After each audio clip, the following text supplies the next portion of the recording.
According to the CDC, farming is ranked one of the worst vocations for people taking their lives. But why is that? What makes farmers so much more susceptible to suicide, and what is being done to fix this problem that is claiming the lives of those that are producing the food and fiber for our world?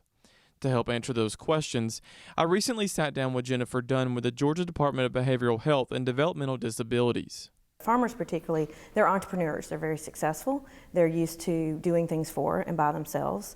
When you ask a farmer what they do, they typically don't say, do farming.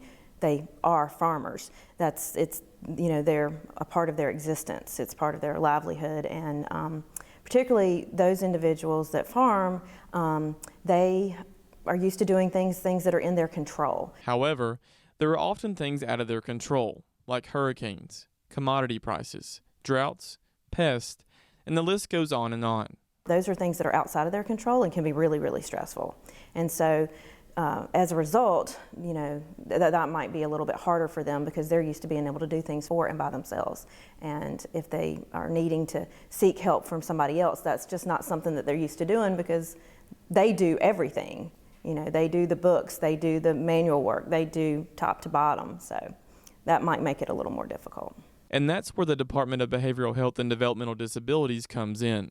We are the Behavioral Health Authority for the state. We work with community service boards, providers. We call them our safety net providers. We have private providers. We have contracts with agencies that work with individuals who have behavioral health needs and developmental disability needs. A huge part of the problem in the farming community is the fact that the topic of behavioral health has almost become a taboo topic, which makes people think they shouldn't talk about it. However, Dunn and her organization is working to change that. We want to let people know that it's okay to reach out, that people are available to talk, people are available to hear your story, to hear what you're going through, and to navigate you through the system so that you're not alone. In order to do that, they have things like crisis centers in different parts of the state and crisis lines you can call. But they will also go one step further and meet people where they are, literally.